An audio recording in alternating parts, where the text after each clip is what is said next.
সুকুমার রায়ের লেখা বাবুরাম সাপুরে ছড়াটা পড়ে শোনাবো। আমার সঙ্গে সবাই তোমরা করবে একসঙ্গে, ঠিক আছে? আচ্ছা সবাই বলো, আমি এক লাইন বলবো, তোমরা এক লাইন বলবে। বলো, বাবুরাম সাপুরে কোথা যাস বাপুরে, আয় বাবা দেখে যা, দুটো সাপ রেখে যা,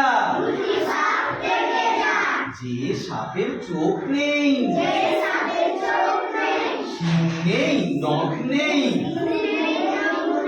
ছোটে নাকি হাঁটে না, কাউকে যে কাটে না, করে নাকো ফোর্স ফাস, মারে নাকো ধুসঢাস, নেই কোনো উৎপাত, শুধু দুর্বার, এই সাপ জ্যান্ত, গোটা দুই আন্ত, তেরে মেরে ডান্ডা।